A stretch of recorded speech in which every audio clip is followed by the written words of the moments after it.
Now then, did you know that in the original Star Trek movie, the role of the second-in-command was to have been played by a woman, a beautiful actress called Majel Barrett, but it was the 60s, and the un-PC studio bosses wanted a man to play the role, so Spock was born.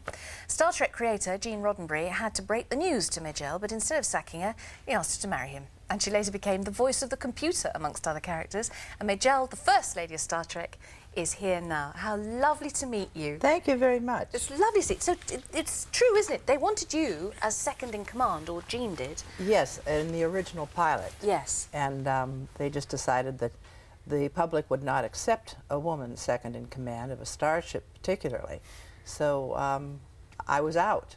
Which is ironic, considering much later on, a woman actually ended up being the captain. That's right. So, yes. So yes, it's funny how times change. What other problems did they have in those times, in the 60s when Gene was first trying to get the series away? Oh, censorship. Yeah. Without a doubt. I mean, when we did in '69, when we did the first pilot, it was just you may not do this. You may not show a woman's belly button or anything, because in that one he had somebody whose belly button showed, and they came and they said, no, that can't be. So instead, in another pilot that he did much later on, I mean, many years on, he decided he'd get back at him, and he gave her 2 belly buttons. But also he was very enlightened and wanted to spread not a political message exactly, but a message of peace and all that sort of thing. And they wouldn't allow him to do it. And he loved ladies, yes. But so he got around it by setting it in the future in space, and then nobody turned a hair. Yes, yeah. Well, but in the first one, I mean, it was in space too, and it was many years in the future. But they still wouldn't let him get away with it. And so it ends up that we didn't have the belly button in the first one and the second one, which was a good, what, 15, 20 years later or something. He just decided he'd splurge. What's astonishing is how up to date it was at that time. How accurate what Gene was doing on set. Predictions. Now, as you know, well, let's just look at this. And I can't tell you how thrilled I am to be holding this in my hands. It's, this is one of the original Star Trek communicators.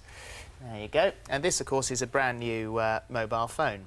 Now, we all know now that that mobile phones look like that. But of course, when you open up the Star Trek communicator, do it again. I'll take the phone away. Do the flip again. Ready? Yeah. Oh. Look at that. Just stunning. Look at that. Look inside. That's just fabulous. Thank you for bringing this. Sparkly diamonds and everything. Isn't it heaven? But it's incredible. But you guys don't know, but actually I originated that because when I had to do it in the first pilot, I had to hold one of those things. And when we were trying to get it open, I had something in this hand, and then I've got something in this hand. So to try to open it, there was no way to get the thing open.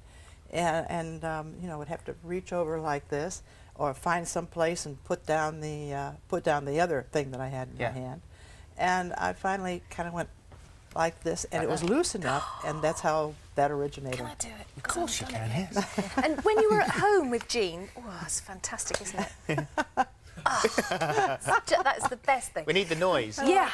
When you were at home with him, did you sit together, imagining things, making things up? That would be a good idea. Let's have a bit of heavens, no. Our home was so ordinary and so modern, and so, I mean, just everyday type of stuff. No, we never brought the work home at all. Nothing about Star Trek, nothing about space. No, it just all came out of his imagination, really. And his death as well was a space thing. He died in 1991. Yes, yeah. And wanted his ashes sent into space. No, he didn't even mention it. That was my idea. Oh, you are brilliant. So tell us what happened. He passed away. It was just like all of a sudden we were out at the doctor's office, and he just went over. And that was, you know, that was that. It was just that simple. But he had been ill for quite a while, so this is no real But this marvellous idea of yours, to send him up. After he was cremated, because he did say that he wanted to be cremated. And I just thought, now what do we do with the ashes? And then it just kind of came, I said, well, let's send him up into space. Well, I thought when the astronauts that we knew and that I had approached, I thought when they said yes, they were going to take the whole thing and blow it up into space or something. They just take a little tiny bit of it, that's Right. all. And you put it into a test tube looking thing, and they take it and put it on the thing, and out it goes. So is he orbiting the Earth? There's twice that we did it. Yeah. And the first time he came back down. He had to come back down. Re-entry. But Yeah. And the second time they just shot him straight out. Oh wow. So Fabulous. You kind of have to wait for them to plan that, though. That's What do you think he would think, as if he's sort of out in space now? What do you think he would think, looking back at his creation? Well, he'd be surprised that there was so much hullabaloo about it, except that part of that did happen while he was alive. So it might not be too surprising. I don't know. Gene always expected a lot of everything, so perhaps he expected a lot of those incidents too. And there is a huge new film, the new Nemesis, isn't there? I mean, that sounds just like it's going to be amazing. That's what it sounds like. I have not seen the whole thing yet, but I mean, I've heard all the stories and so on. They say this one's a really wham-danger. I think we've actually got a clip of Nemesis. You do? Yes, we First do. film I've seen. Is it? Well, here we Yes, go. I'll show you now. Star Trek Nemesis out on the 3rd of January.